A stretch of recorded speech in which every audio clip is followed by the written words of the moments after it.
Hello बच्चों, thanks for watching अभ्यास सफलता। तो कैसे हैं आप लोग? उम्मीद है अच्छे होंगे और झक्कास भी होंगे। तो पढ़ाई लिखाई कैसी चल रही है? अच्छी चल रही होगी, होप। और नया सेशन अब स्टार्ट भी हो चुका है। आज 2 जनवरी है। ओके, तो 2 जनवरी है तो ऑब्वियसली आप ये वीडियो कब देखोगे मुझे तो नहीं पता, लेकिन आज जो वीडियो शूट हो रही है तो आज है 2 जनवरी। और 2 जनवरी को हम लोग पढ़ने वाले हैं टर्म्स। मतलब इसके पिछले वीडियो में हम लोगों ने पूरा पढ़ा था कि मास एंड एनर्जी का कंजर्वेशन लॉ। ठीक है, और हम लोगों ने ये भी प्रूफ किया था कि 1 ग्राम ऑफ मास जब कन्वर्ट होता है एनर्जी में तो उस एनर्जी का वैल्यू कितना होता है, ये भी हम लोगों ने देखा था। ठीक है, अगर आपने वो वीडियो नहीं देखा है तो पहले वो वीडियो जाकर देखो, फिर ये वीडियो अच्छे से समझ में आएगा। वैसे इस वीडियो का उस वीडियो से कोई ताल्लुक नहीं है, आप ये वाला वीडियो सेपरेटली समझ सकते हो। बट अगर आपको इनिशियली समझना है, पूरा चैप्टर अच्छे से कवर अप करना है, तो आप उस वीडियो को जरूर देखें। तो आज हम लोग पढ़ने वाले हैं कुछ टर्म्स, और ये तीसरा पार्ट है थ्योरी का। ठीक है, इस थ्योरी के तीसरे पार्ट के बाद हम लोगों का जो चौथा पार्ट आने वाला है उसमें हम लोग भर भर के न्यूमेरिकल्स करेंगे और PYQs भी करेंगे 2008 से लेके 2025 तक। ठीक है, 2008 से 2025 तक। तो कुछ टर्म्स पढ़ने वाले हैं, क्योंकि टर्म्स जो हैं बहुत इंपॉर्टेंट होते हैं सम्स करते वक्त, है ना, न्यूमेरिकल्स करते वक्त बहुत ही इंपॉर्टेंट होते हैं, इसलिए ये सारी पढ़ा दे रहा हूं, ज्यादा वक्त नहीं लूंगा मैं आपका। ठीक है भाई, चलो। तो पहला टर्म्स है एटॉमिक मास। तो एटॉमिक मास क्या होता है? एटॉमिक मास कोई मास नहीं होता है, बल्कि वो एक रिलेटिव मास होता है। एटॉमिक मास कोई मास नहीं है, एक्चुअल मास नहीं है, वो रिलेटिव मास होता है। किसके रिलेटिव मास होता है भाई? किसके रिलेटिव, किससे रिलेट करते हैं हम लोग उस मास को? तो उस मास को कार्बन एटम के कार्बन 12 जो एटम है, कार्बन 12 एक आइसोटोप है, कार्बन का एक आइसोटोप है, तो उसमें कार्बन 12 एक आइसोटोप है। तो कार्बन 12 का एक एटम के मास से कंपेयर किया जाता है। इससे भाई एक कार्बन 12 के एक एटम के मास से कंपेयर किया जाता है। देखो, atomic mass is the relative mass. क्या है भाई? Relative mass of an atom of an element. किसी भी एलिमेंट के एक एटम का मास वह रिलेटिव मास होता है। किसके कंपेयर में? Compared with 1/12 the mass of a carbon 12 atom. मतलब कार्बन 12 एटम का एक एटम का मास का 1/12 पार्ट के साथ हम लोग किसी भी अदर एलिमेंट का एक एटम का मास को कंपेयर करते हैं, तो उसी को हम लोग कहते हैं एटॉमिक मास। समझो बात को फिर से। कार्बन 12 के एक एटम का मास का 1/12 पार्ट के साथ जब हम लोग किसी भी एलिमेंट का एक एटम का मास को कंपेयर करते हैं, तो उसी को हम लोग क्या कहते हैं भाई? Atomic mass. तो atomic mass is equal to क्या हो जाएगा? Atomic mass is equal to हो जाएगा mass of one atom of the element upon, compare कर रहे हैं तो कंपेयर कर रहे हैं मतलब upon 1/12 mass of 1 carbon 12 atom. भाई बात एकदम सही समझना। हम लोग किससे कंपेयर कर रहे हैं एटॉमिक मास को? किसी भी एलिमेंट के एक एटम का मास कार्बन 12 के एक एटम का मास को 1/12 पार्ट से कंपेयर करते हैं, तो उसी को हम लोग क्या कहते हैं? Atomic mass. फॉर एग्जाम्पल अगर हम लोग एग्जाम्पल के तौर पे मान लेते हैं सोडियम ले लिया। सोडियम का एटॉमिक मास कितना होता है? 23। कैसे निकालेंगे? तो लिखेंगे मास ऑफ सोडियम एटम, है ना भाई, sodium atom by 1/12 into mass of 1 carbon 12 atom, right. और एक बात अब ध्यान रखना कि मास ऑफ सोडियम एटम मतलब 1 सोडियम एटम, तो mass of 1 atom is equal to होता है मास ऑफ 1 न्यूक्लियन। ठीक है। न्यूक्लियन क्या होता है भाई? न्यूक्लियन की बात करें तो न्यूक्लियन नंबर ऑफ प्रोटॉन और न्यूट्रॉन को कहते हैं, ठीक है। तो यहाँ पे हो जाएगा ये 23 है ना, इसका मास कितना होता है 23 into mass of one nucleon,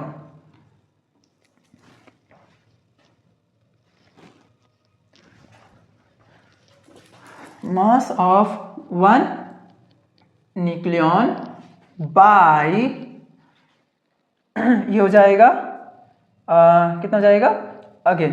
तो देखो ये क्या होता है, ये 1 यूनिट होता है। ये कितना होता है भाई 1 unit, 1/12 into mass of 1 carbon atom is equal to 1 unit. तो ये हो जाएगा, और 1 यूनिट होता है मास ऑफ 1 न्यूक्लियन, ठीक है। बात को समझो, बात को ठीक से समझो। मैंने क्या बोला, mass of 1 sodium atom is equal to 23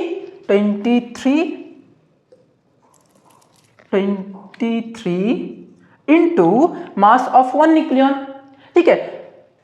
इसका तो 23 है, लेकिन मास ये क्या है 1 यूनिट बच गया, इसको मैं 23 इंटू 1 यूनिट लिख ही सकता हूं ना। तो 23 इंटू 1 यूनिट, तो 1 unit is equal to mass of 1 nucleon by में 1/12 into mass of 1 carbon atom जो होता है वो 1 यूनिट के बराबर होता है, 1 एटॉमिक मास यूनिट के बराबर होता है। तो यहां पे भाई ये इससे कट गया, तो क्या बचा नीचे 23 यूनिट। देखो तो आया एटॉमिक मास कितना आया सोडियम का भाई, एटॉमिक मास आ गया 23 यूनिट। फिर से मैं समझा देता हूं, मास of 1 atom of the element by 1/12 into mass of 1 carbon 12 atom, है ना। इससे कंपेयर किया जाता है कार्बन 12 के एक एटम के मास का 1/12 पार्ट से किसी भी एलिमेंट पे एक एटम के मास को जब हम लोग कंपेयर करते हैं तो उसको हम लोग कहते हैं एटॉमिक मास। अभी तक एटॉमिक मास आपने पढ़ा होगा, mass of neutron plus mass of proton, but ठीक है वही चीज है, उसी को थोड़ा सा एडवांस लेवल में बताया गया है। ओके, अब हम लोग बढ़ते हैं नेक्स्ट टर्म की तरफ, ठीक है। चलो इसको नोट कर लो आप। नेक्स्ट टर्म क्या है भाई, तो नेक्स्ट टर्म है मॉलिक्यूलर मास। अभी हम लोगों ने एटॉमिक मास देखा, अब हम लोग देख लेते हैं मॉलिक्यूलर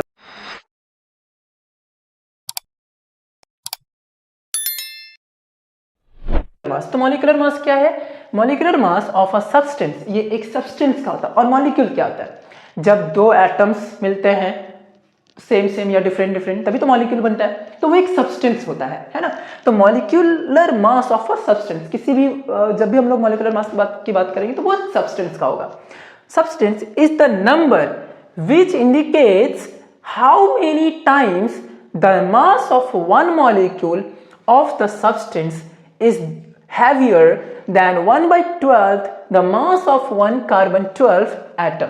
सिंपल सा मॉलिक्यूलर मास क्या है, तो मॉलिक्यूलर मास जो है किसी भी एक मॉलिक्यूल का मास को हम लोग जब कंपेयर करते हैं, मतलब वो कितना गुना भारी है, कितना गुना भारी है, किससे, कितने टाइम्स भारी है, और किससे, कार्बन 12 के एक एटम से, एक atom of 1 atom of carbon 12 के, समझ आया। 1 कार्बन 12 एटम बोलो, जैसे मर्जी वैसे बोलो। तो उसके एक कार्बन 12 एटम के मास से और उसके साथ साथ 1/12 पार्ट भी होगा, ठीक है। तो 1/12 पार्ट के साथ उसको कंपेयर किया जाता है, तो उसको ही हम लोग क्या कहते हैं, मॉलिक्यूलर मास। समझ आया, ठीक है। तो मॉलिक्यूलर मास क्या हो जाएगा भाई, mass of one molecule of the substance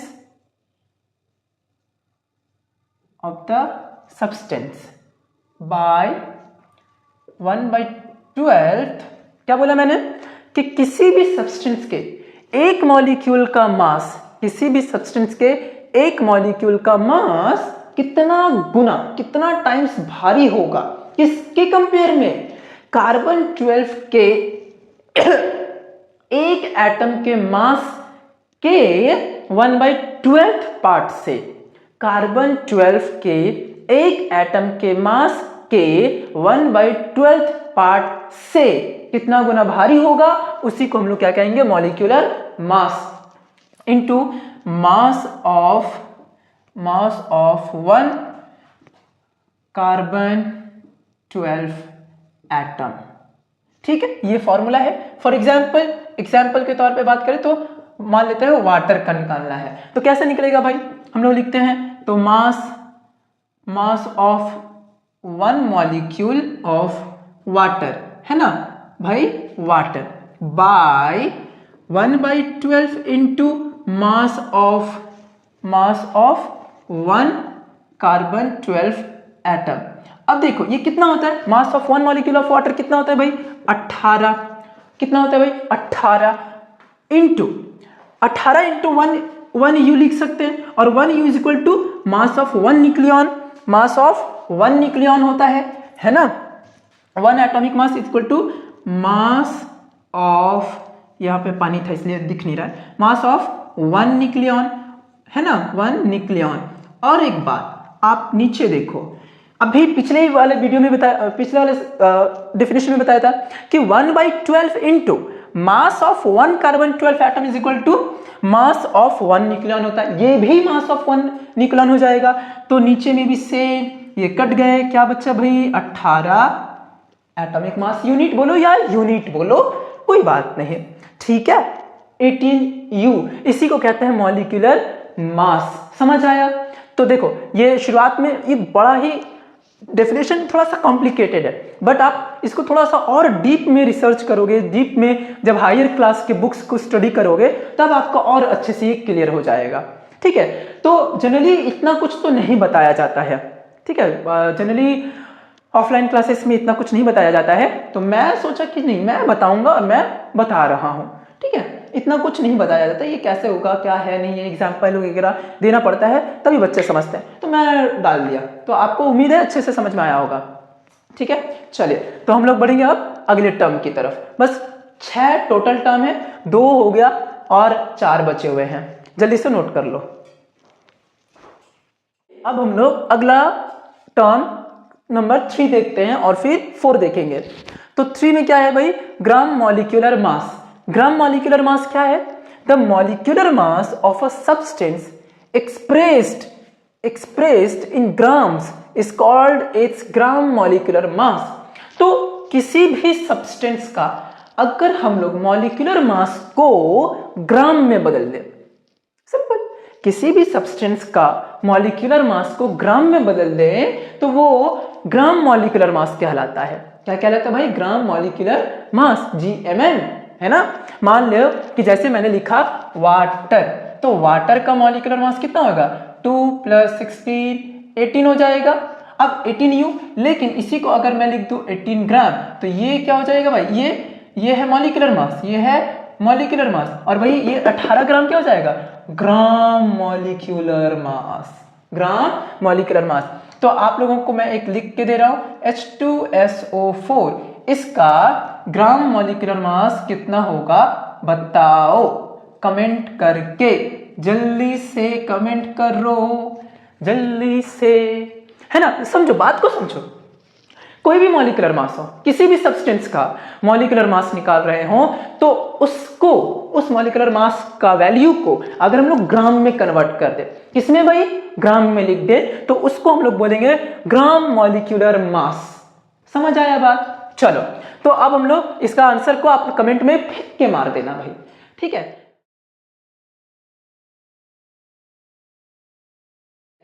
फेंक के मार देना, इतना तो बनता है।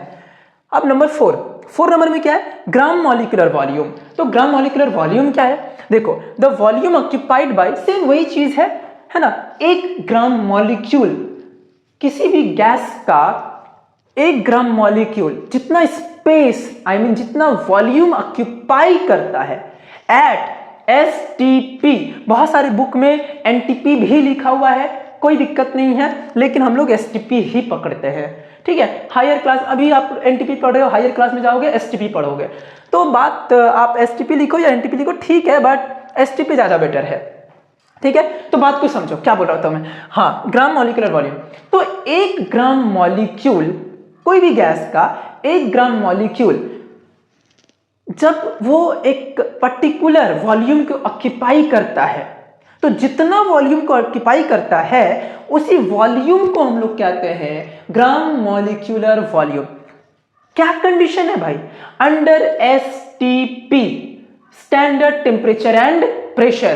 ध्यान से देखो, the volume occupied by 1 gram molecular mass, 1 gram molecular mass के द्वारा जितना वॉल्यूम ऑक्यूपाई किया जाता है, कहां पर, किस कंडीशन पर, एट ऑफ एनी गैस, कोई भी गैस का, ये किसी भी गैस के लिए अप्लाई होता है, हाँ, only for gas, only for gas, ये सिर्फ और सिर्फ किसके लिए भाई?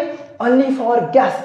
एसटीपी है ना, ओनली फॉर गैस, ठीक है, ओनली फॉर गैस के लिए अप्लाई करते हैं, इसको अच्छे से याद रखना, ठीक है। तो किसी भी गैस का 1 ग्राम मॉलिक्यूलर मास, किसी भी गैस का 1 मॉलिक्यूलर मास जितना वॉल्यूम ऑक्यूपाई करता है एसटीपी पर, उसी वॉल्यूम को हम लोग क्या कहते हैं भाई?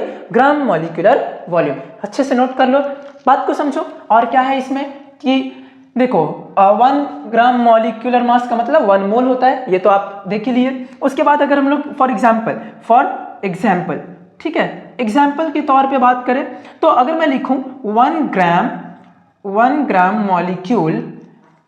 ग्राम मॉलिक्यूल ऑफ ऑक्सीजन, कितना मिलेगा? कितना लीटर आयतन होगा, कितना लीटर वॉल्यूम होगा? जल्दी बताओ, जल्दी से बताओ, कितना लीटर वॉल्यूम होगा? 22.4 लीटर।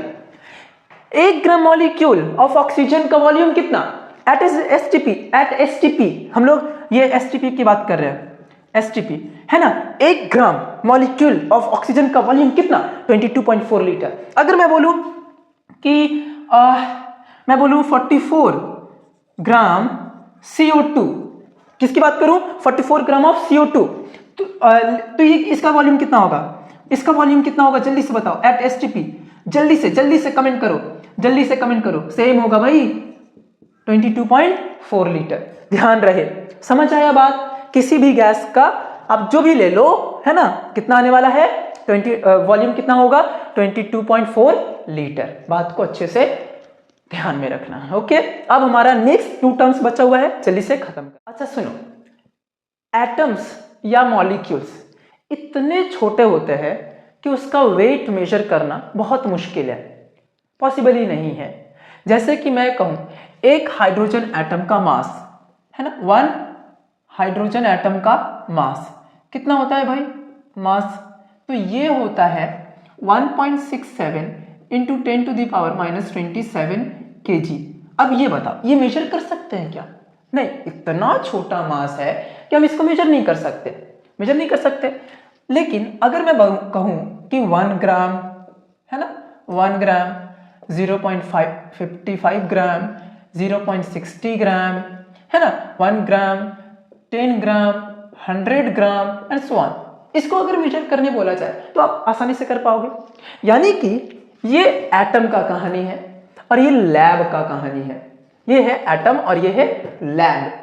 मतलब सिंपल है कि हम लोग एक एटम, सिंगल एटम का मास को मेजर नहीं कर सकते, चाहे वो सिंगल एटम हो, चाहे वो सिंगल मॉलिक्यूल हो। तो हमारा क्वेश्चन आता है कि उसको एटम से लैब में कैसे लेके जाए, और ये पॉसिबल कहां पे होता है? लैब में ही पॉसिबल होता है, लैबोरेटरी में कर पाते हम लोग। तो मेरा क्वेश्चन है कि एटम को है ना लैब में कैसे लेके जाएंगे, लैब में कैसे लेके जाए, कैसे बदले या कैसे लेके जाए? तो मेरा सिंपल सा आंसर है, एकदम सिंपल सा आंसर है, वो आंसर है एवोगाड्रोस नंबर। अंडरस्टूड? यानी कि अगर अपने को एक हाइड्रोजन एटम का मास कैलकुलेट करना है तो एवोगाड्रो नंबर को बुलाना पड़ेगा। और ये एवोगाड्रो नंबर होता क्या है? ये जो एवोगाड्रो नंबर है ये होता है, कितना होता है इसका वैल्यू? 6.022 इंटू 10⁻23, है ना। क्या होता है भाई? 6.022 इंटू 10⁻23। और अगर इसका डेफिनेशन की बात करें तो हम लोग बोल सकते हैं, डिफाइन कर सकते हैं कि it is the number of particles present in 1 mole of the substance ठीक है, तो नंबर ऑफ पार्टिकल की बात कर रही है यहाँ। तो नंबर ऑफ पार्टिकल कैसे निकालेंगे, यानी कि द नंबर इसको लिखेंगे नंबर ऑफ पार्टिकल है ना, particle is equal to small n into n a number of Avogadro.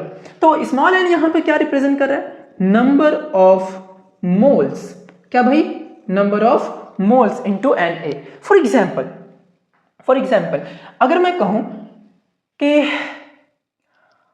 1 मोल में है ना, 1 मोल ऑफ ऑक्सीजन कंटेन्स कितना नंबर ऑफ पार्टिकल होगा भाई, तो number of particle is equal to number of mole into Avogadro number 6.022 into 10 to the power 23, और यही answer आएगा 6.022 इंटू 10 to the power 23। अगर मैं कहूं 2 मोल ऑफ ऑक्सीजन ऑक्सीजन ही बोल लो, कोई भी एग्जांपल ले लो, कोई दिक्कत नहीं है।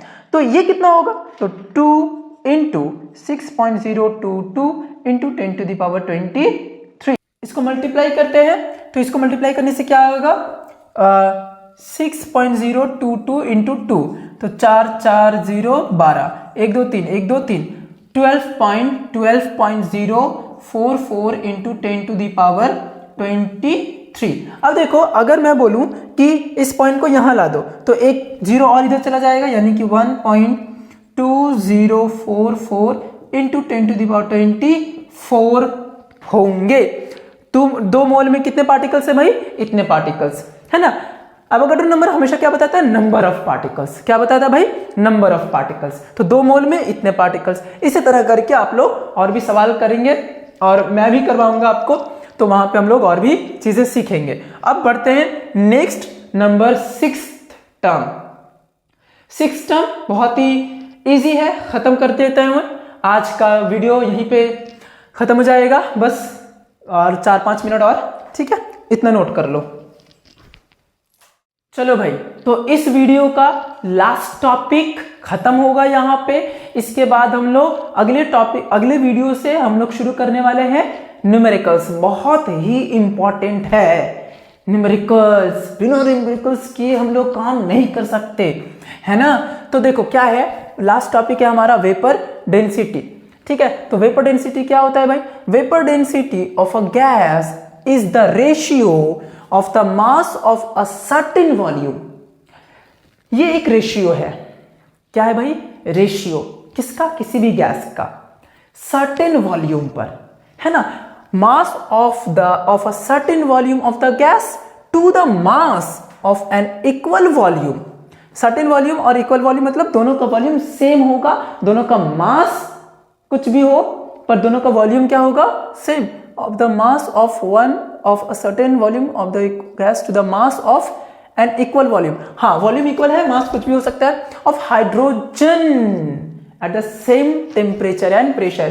तो देखो वेपर डेंसिटी क्या कह रहा है, वेपर डेंसिटी कह रहा है कि जो वेपर डेंसिटी होता है वो किसी भी गैस का जो सर्टेन वॉल्यूम होता है उसका मास का रेशियो बाय हाइड्रोजन गैस के उसी वॉल्यूम पर मास का रेशियो, मास हाइड्रोजन गैस के का उसी वॉल्यूम पर मास का रेशियो को हम लोग वेपर डेंसिटी कहते हैं। ध्यान से सुनना, समझ में आ जाएगा, ठीक है। तो हम लोग लिख सकते हैं ना कि देखो रेशियो है, तो रेशियो मतलब क्या, mass of V litre of the gas at fixed temperature बोलेंगे, क्या है, same temperature and pressure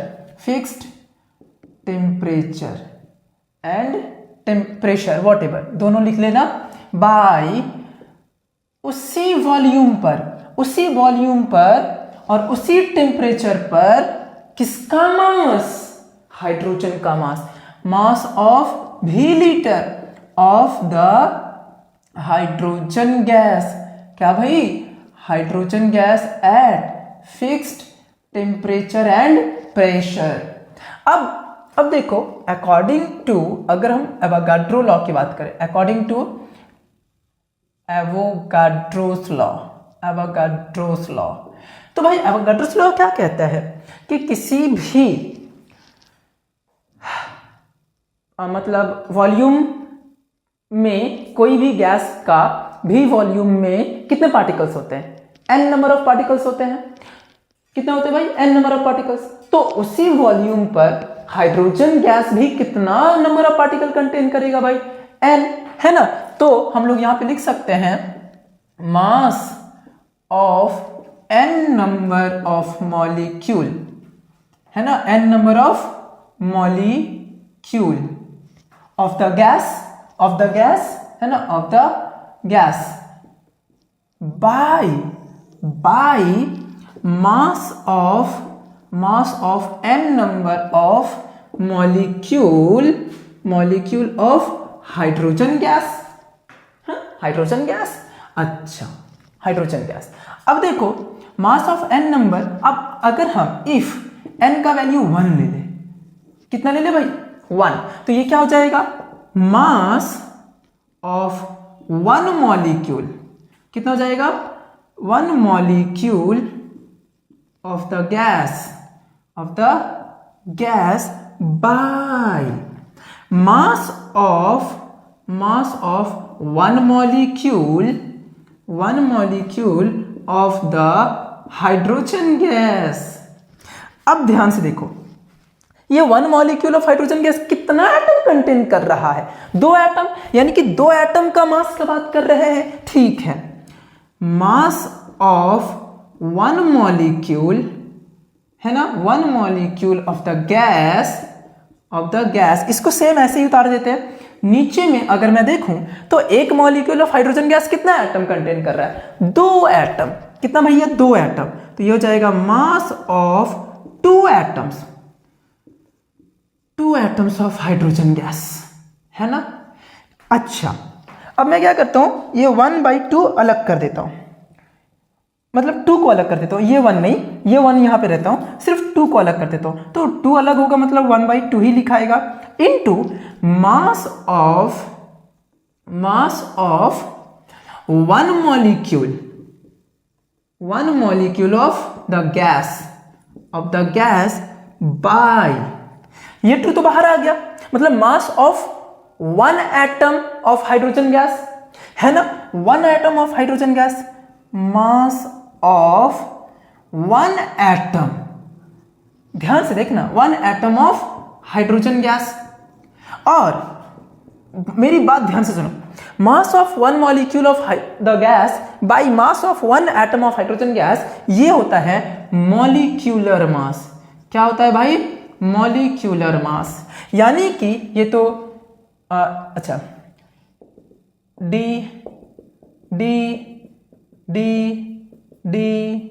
D था। अब देखो, अगर मैं यहां पे D is equal to 1/2 into molecular mass को m से दिखा दूं, तो यहां से D is equal to m/2 आ रहा है, ना, आ गया। वेपर डेंसिटी क्या होता है भाई, मॉलिकुलर मास बाई 2, या फिर 2D is equal to molecular mass. तो ये रहा प्रूविंग। अगर कोई डाउट हो तो आप वीडियो को रिप्ले कर लो, देख लो, कहीं भी कोई भी डाउट होगा तो आप कमेंट करके पूछ लेना, मैं एक्सप्लेन कर दूंगा। ओके, और अगर बहुत बड़ा डाउट हुआ तो फिर इसके ऊपर मैं एक वीडियो बना दूंगा, 5-10 मिनट जो भी लगेगा, क्लियर हो जाएगा। ठीक है, तो ये है हमारा, जल्दी से इसको पॉज करके उतार लो। ओके, तो ये है हमारा क्या, ये था हमारा थ्योरी का एंड पोर्शन, पूरा खत्म हो गया। अब हम लोग अगले टॉपिक से, अगले वीडियो से सिर्फ और सिर्फ न्यूमेरिकल्स करेंगे, सिर्फ और सिर्फ न्यूमेरिकल्स, और उसमें PYQs भी इंक्लूडेड होंगे, है ना, PYQs भी इंक्लूडेड होंगे। तो मिलते हैं अगले वीडियो में, तब तक अच्छे से पढ़िए, और कोई डाउट हो तो जरूर पूछे। ग्रुप में, हमारे डिस्क्रिप्शन में आपका ग्रुप का लिंक दिया हुआ है ना, दिया हुआ है ना, देखो, चेक करो, दिया हुआ है। ठीक है, तो व्हाट्सएप ग्रुप का लिंक है, चेक करो, जुड़ जाओ, जितने मर्जी उतने क्वेश्चन पूछो। ठीक है, चलिए मिलते हैं अगले वीडियो में।